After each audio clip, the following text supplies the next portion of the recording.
Olá pessoal, tudo bom? O meu nome é Aldair, eu sou professor universitário, também sou doutor formado pela Universidade de São Paulo na área da Fisiologia Humana e hoje vou apresentar uma pequena aula intitulada Principais fatores que modificam a pressão arterial. Para essa aula, eu coloquei como objetivo de ensino citar os fatores que modificam a pressão arterial.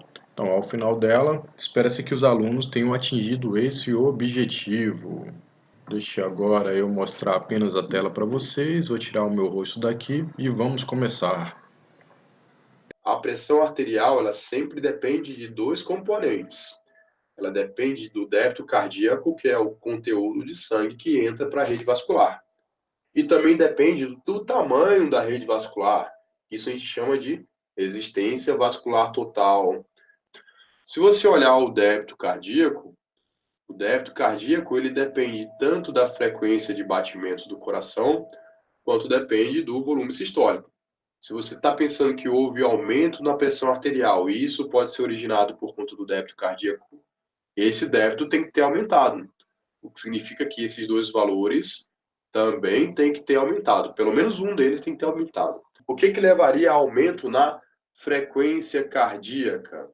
A frequência cardíaca ela pode aumentar tanto porque está diminuindo a atividade do sistema nervoso parasimpático, quanto pode aumentar porque está aumentando a atividade do sistema nervoso simpático, diminuição da inervação parasimpática, aumento da inervação simpática sobre as regiões marcapassos do coração, faz aumentar a frequência cardíaca. A atividade simpática ela também vai agir sobre o volume sistólico. Isso também pode fazer aumentar o volume de batimentos, porque a atividade simpática faz as fibras musculares do coração contraírem com mais força. O volume da sístole também pode aumentar devido ao aumento do retorno venoso. O sangue que volta pelas veias para o coração vai encher mais aquele ventrículo. Isso está aumentando todos esses componentes e resulta lá no final também em aumento da pressão arterial da pessoa. Como que esse retorno venoso pode estar aumentando? As veias podem estar fazendo venoconstrição, né? E aí vai impulsionar o sangue mais de volta para o coração. O sangue não vai tender a retroceder. Lembra que as veias têm válvulas que impedem esse retrocesso, mas ele vai ser impulsionado então para frente, vai em direção ao coração, retornando mais para ele.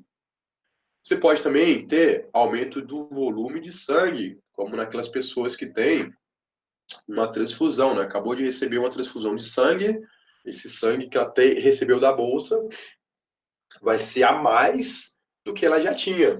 Então, isso também pode estar aumentando o retorno venoso do sangue para o coração. Bomba do músculo esquelético. As veias mais profundas, elas normalmente vão ser pressionadas sempre que você faz a contração de um músculo esquelético do seu corpo. E aí impulsiona o sangue, né, cada vez mais retornando para o coração toda a vida que você contrai alguma musculatura. Se você pensar nos músculos das pernas, por exemplo, toda a vida que você contrai a panturrilha, nesse momento você também está pressionando mais as veias profundas da panturrilha.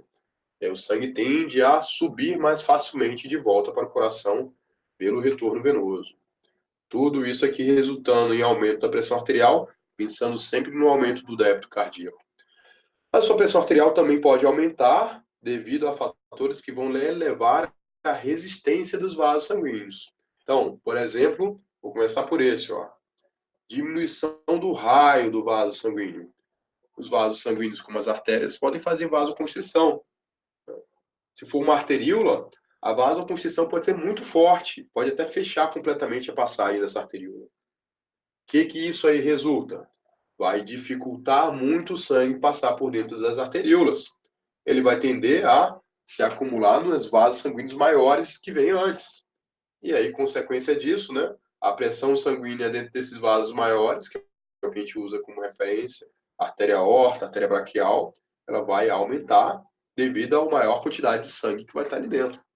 A viscosidade do sangue também pode contribuir para o aumento da resistência vascular.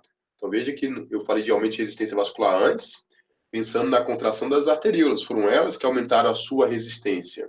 E lá no final, né, gerou aumento da pressão arterial da pessoa. Agora, se você pensar na viscosidade do sangue, né? Se houver aumento da contagem de eritrócitos, né? O sangue tiver mais hemácias do que o normal, como é o caso da policitemia, ou então, às vezes, você viaja para um lugar de grandes altitudes, né? O Chile, por exemplo, né? Você vai começar a produzir mais hemácias do que o normal, para tentar compensar a menor pressão parcial do gás lá no Chile, dos gases lá no Chile. Então, isso vai fazer o seu sangue ter mais hemácias. O que isso vai resultar naqueles primeiros momentos que aumentar a quantidade de hemácia? A viscosidade do seu sangue vai aumentar. Ele vai ficar menos ralo, vai ficar cada vez mais grosso.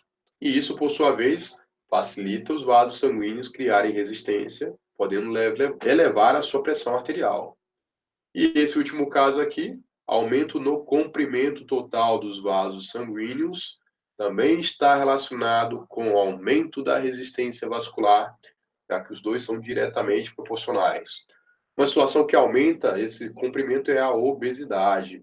Quando está crescendo o tecido adiposo da pessoa ao longo, né, desse problema, esses tecidos também têm células que o corpo dela vai querer nutrir.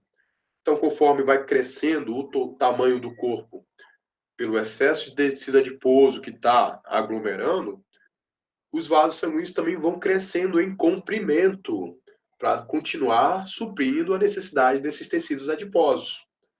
Isso vai fazer com que a resistência vascular total aumente e pode levar a casos de hipertensão arterial secundária relacionados, por exemplo, à obesidade.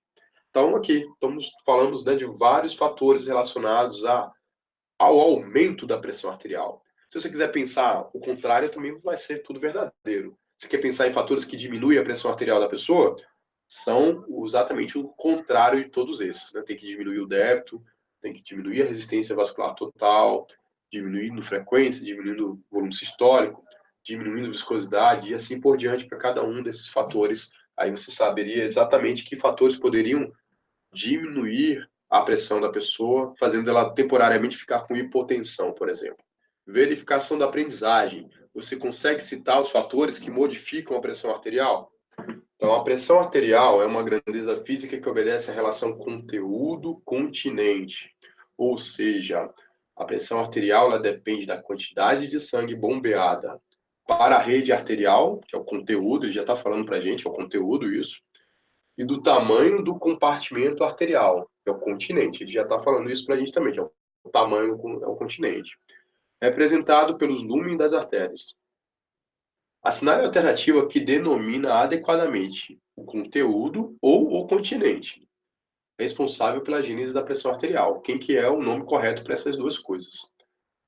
Débito cardíaco é o nome dado ao conteúdo de sangue bombeado pelo coração em 1 minuto.